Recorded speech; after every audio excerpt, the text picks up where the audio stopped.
ఆయన మాటలు నిజమనిపించేలా పవన్ దూకుడు కనిపిస్తోంది ఇప్పుడు. ఇటు పాలనలో అటు పాలిటిక్స్ లో తన మార్క్ క్రియేట్ చేసుకున్నారు. నాయకత్వానికి సిసలైన బ్రాండ్గా మారారు పవన్. తన స్థాయి ఏంటో స్టామినా ఏంటో దేశానికి పరిచయం చేశారు. కూటమిలో ఒకడిలా కాకుండా కూటమికి ఒకడిలా ఎదిగారు పవన్. ఢిల్లీలో పలుకుబడి పెంచుకున్నారు. సేనాని హస్తిన టూర్ చెప్తోంది అదేనా? మరి ఇప్పుడు పవన్ నెక్స్ట్ స్టెప్ ఏంటి?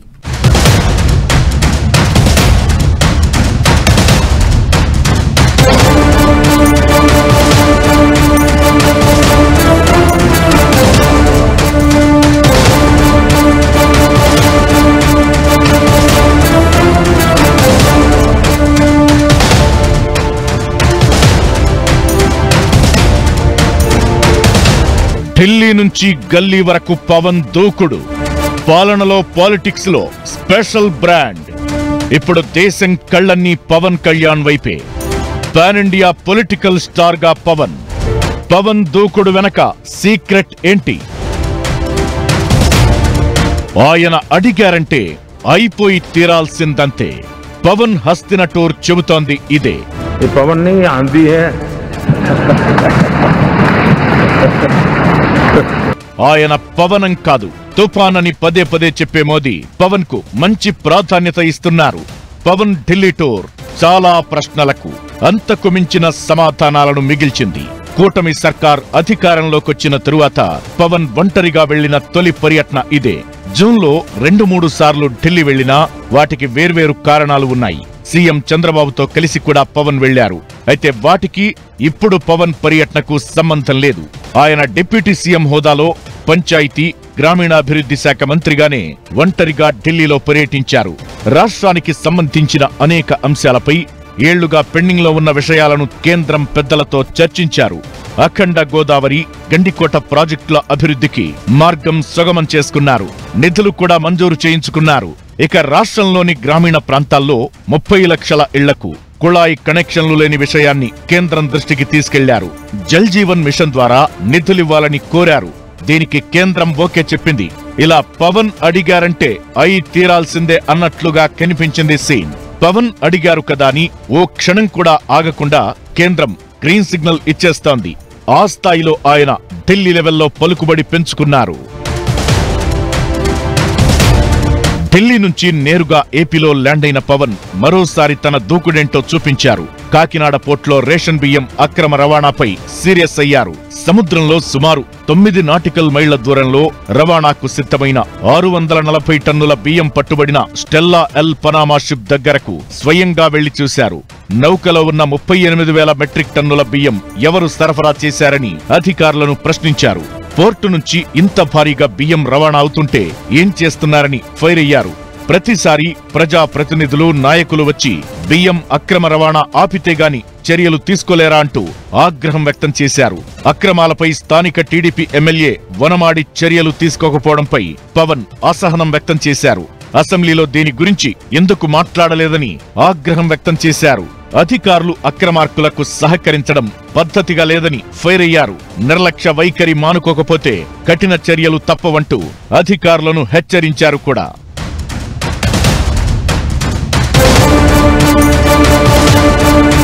అలా ఢిల్లీలో, ఇలా కాకినాడ గల్లీలో తన మార్కు దూకుడుతో పవన్ కళ్యాణ్ దూసుకుపోతున్నారు. తప్పు చేసింది తమవాడైనా, తమ వైపు ఉన్నవాడైనా తగ్గేదే లేదు అన్నట్లుగా పవన్ వైఖరి కనిపిస్తోంది. కాకినాడలో డిప్యూటీ సీఎం హెచ్చరికలు ఓ రకంగా చెబుతోంది అదే. ఏ ఒక్క సమస్యను పవన్ వదిలిపెట్టడం లేదు. తాట తీసేస్తున్నారంతే. సోషల్ మీడియాలో హద్దులు దాటుతున్న వారిపై ఇప్పుడు ఏపీ సర్కార్ కొరడా జలిపిస్తోంది అంటే అది పవన్ కళ్యాణ్ వల్లే. సమస్య ఏదైనా, జనాలను ఇబ్బంది పెట్టే విషయం ఎలాంటిదైనా ఆ సమస్యకు ముందు తాను ఉంటానన్నట్లు పవన్ కనిపిస్తున్నారు. దీనికోసం గట్టిగానే వెళ్లాలని ఫిక్స్ అయ్యారు. అవసరమైతే కఠిన నిర్ణయాలు కూడా తప్పవన్నట్లుగా పవన్ కనిపిస్తున్నారు. రాష్ట్రానికి రావాల్సిన నిధులపై ఢిల్లీలో చక్రం తిప్పుతూనే రాష్ట్రంలో పరిస్థితులను గాడిలో పెట్టేందుకు తన మార్క్ చర్యలు తీసుకుంటున్నారు పవన్. ఇదే ఇప్పుడు ఆయన్ను స్పెషల్ గా మార్చింది. ఎన్నికల ముందు కూటమి రకరకాల హామీలిచ్చింది. అయితే అవన్నీ సాధ్యం కాదని విపక్షాలు విమర్శలు గుప్పిస్తున్న వేళ సాధ్యం చేసి చూపిస్తాం అనే రేంజ్లో పవన్ అడుగులు కనిపిస్తున్నాయి. ఢిల్లీ టూర్లు, ఆకస్మిక తనిఖీలు అందుకే. సీఎం చంద్రబాబు కూడా పవన్ కు అధిక ప్రాధాన్యత ఇస్తున్నారు. రాష్ట్రానికి రావాల్సిన నిధుల కోసం ఢిల్లీకి చంద్రబాబు ఖచ్చితంగా వెళ్లాల్సిన పరిస్థితి కనిపించడం లేదు. డిప్యూటీ సీఎంగా పవన్ కళ్యాణ్ ఆ బాధ్యత తీసుకుంటున్నారు. ఇన్నాళ్లు చంద్రబాబు ఒక్కరే ఢిల్లీకి వెళ్లి ప్రధానిని, కేంద్ర మంత్రులను కలిసి రాష్ట్రానికి రావాల్సిన నిధుల కోసం విన్నపాలు వినిపించేవారు. అయితే ఇప్పుడు ఆ పరిస్థితి మారింది. చంద్రబాబుకు అండగా రాష్ట్రం తరపున పవన్ కళ్యాణ్ ఢిల్లీలో కనిపిస్తున్నారు. ప్రతి సమస్యకు ఓ పరిష్కారంతోనే హస్తిన నుంచి రాష్ట్రానికి తిరిగి వస్తున్నారు.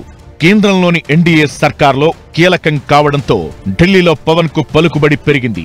దీంతో రాష్ట్రానికి రావాల్సిన బకాయిలు, నిధుల విషయంలో రూట్ ఈజీగా క్లియర్ అవుతున్న పరిస్థితి కనిపిస్తోంది. ఎక్కడ నెగ్గాలో ఎక్కడ తగ్గాలో పవన్ కు పర్ఫెక్ట్ గా తెలుసు. గమ్యం తెలిస్తే ప్రయాణం చాలా వరకు ఈజీ అవుతుంది. పవన్ కళ్యాణ్ తీరు అలానే కనిపిస్తోంది. పక్కా విజన్తో, పక్కా ప్రణాళికతో రాష్ట్రం కోసం తన మార్కు పాలనతో దూసుకుపోతున్నట్లు కనిపిస్తున్నారు పవన్. ఇచ్చిన మాట కోసం ఎంత దూరమైనా వెళ్లే రకం పవన్. ఆ గుణమే ఆయనను లీడర్గా నిలబెట్టింది. మహారాష్ట్ర ఫలితాల తర్వాత పవన్ క్రేజ్ పై దేశవ్యాప్తంగా కొత్త చర్చ మొదలైంది. ఆయన పాన్ ఇండియా పొలిటికల్ స్టార్గా మారబోతున్నారా? పవన్ ఏది అడిగినా మోదీ సర్కార్ వెంటనే ఓకే చెప్తోంది కూడా అందుకేనా? ఎన్డీఏలో పవన్ ఈ రేంజ్ ప్రాధాన్యత వెనుక అసలు కారణం ఏంటి? రాజకీయంగా పవన్ అడుగులు ఇకపై ఎలా ఉండే ఛాన్స్ ఉంది? ఢిల్లీ టూర్ తర్వాత తెర మీదకు వస్తున్న ప్రశ్నలేంటి? పాన్ ఇండియా పొలిటికల్ స్టార్ అయ్యారా? పవన్ కు ఎన్డీఏ అంత ప్రాధాన్యం ఎందుకు? జాతీయ స్థాయిలో పవన్ చరిష్మా పెరిగిందా? ఇకపై పవన్ అడుగులు ఎలా ఉండబోతున్నాయి?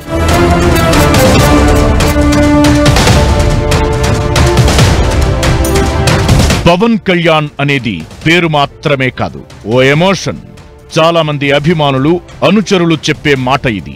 రాజకీయ నాయకుడు కాదు, రాజకీయం తెలిసిన నాయకుడు అని పవన్ గురించి గర్వంగా చెబుతుంటారు ఫ్యాన్స్.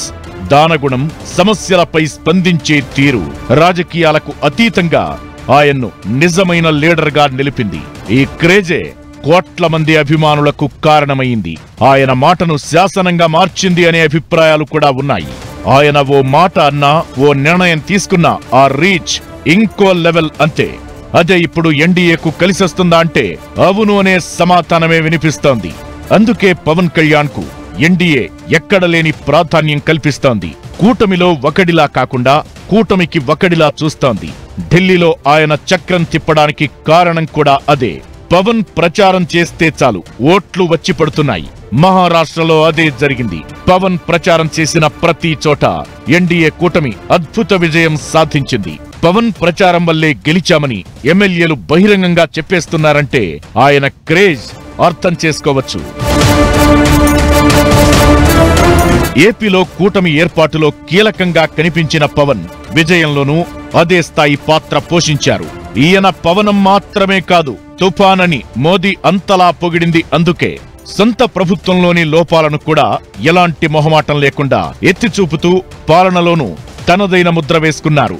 తిరుమల లడ్డూ కల్తీ వ్యవహారంపై పవన్ స్పందించిన తీరు తెలుగు రాష్ట్రాల్లోనే కాదు, యావత్ దేశంలో ప్రకంపనలు క్రియేట్ చేశాయి.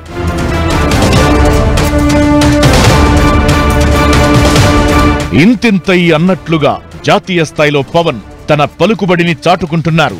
బీజేపీ కూడా ఆయన్ను బాగా ప్రొజెక్ట్ చేస్తోంది. దాంతో పవన్ నేషనల్ లెవెల్లో హవా చూపిస్తున్నారు. ఏదేమైనా రానున్న రోజుల్లో పవన్ పాలిటిక్స్ అంతా నేషనల్ హైవే మీదనే అనే చర్చ కూడా నడుస్తోంది. ఇప్పుడు ఆయన ఢిల్లీ వచ్చి దేశవ్యాప్తంగా తిరిగి ఇమేజ్ పెంచుకుని ఆయన ఒక నేమ్, ఆయన పేరు ఉన్నది ఫెమిలియర్ దేశవ్యాప్తంగా చేసుకుని స్టేచర్ పెంచుకోవడానికి ప్రయత్నం ప్రతి రాజకీయ నాయకుడు చేసేది. ఆ ప్రయత్నంలో ఒకటి పవన్ కళ్యాణ్కి బీజేపీ ద్వారా ఒక ప్లాట్ఫామ్ దొరికిందా, ఒక అవకాశం దొరికిందా నేషనల్గా వెళ్ళటానికంటే అది కనపడుతుంది. ఈ అవకాశాన్ని ఆయన తీసుకుంటున్నారు. ఒక్కటి మాత్రం క్లియర్, పవన్ ఇప్పుడు కేవలం జనసేన అధినేత మాత్రమే కాదు, ఎన్డీఏ చేతిలో తిరుగులేని ఓ ప్రచారాస్త్రం అనడంలో ఎలాంటి అనుమానం లేదనే అభిప్రాయాలు వినిపిస్తున్నాయి. తిరుమల లడ్డూ ఎపిసోడ్, ఆ తరువాత సనాతన ధర్మ పరిరక్షణ బోర్డు డిమాండ్ వ్యవహారం తరువాత జాతీయ స్థాయిలో పవన్ కు స్పెషల్ క్రేజ్ ఏర్పడింది. ఈ క్రేజ్ ను ఓట్లుగా మలచుకునేందుకు బీజేపీ ప్రణాళికలు రచిస్తోంది.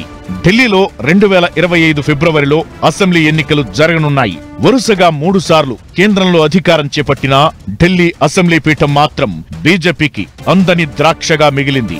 ఈసారి ఎలాగైనా పీఠాన్ని దక్కించుకోవాలని పట్టుదలతో ఉన్న బీజేపీ హైకమాండ్ కు పవన్ కళ్యాణ్ ఓ ఆశాకిరణంగా కనిపిస్తున్నారు. మహారాష్ట్ర తరహాలో ఢిల్లీలోనూ పవన్ తో ప్రచారం చేయించాలని భావిస్తున్నట్లు ప్రచారం జరుగుతోంది. ఇలా ఇప్పుడు Pawan pan India political star గా మారిపోయినట్లు కనిపిస్తున్నారు. ఇకటు ఎన్డీఏలోనూ సేనాని కీలకంగా మారడంతో ఆయనకు అధిక ప్రాధాన్యత దక్కుతోంది. ఇలా ఏపీ గల్లీ నుంచి ఢిల్లీ వరకు పవన్ తన మార్క్ క్రియేట్ చేసుకున్నారు. ట్రెండ్ ఫాలో కాను, సెట్ చేస్తాను అని తన సినిమాలో డైలాగ్ కు పర్ఫెక్ట్ గా సరిపోయేలా పవన్ కళ్యాణ్ పాలిటిక్స్ పాలన కనిపిస్తున్నాయనడంలో ఎలాంటి అనుమానం లేదనే చర్చ జరుగుతోంది.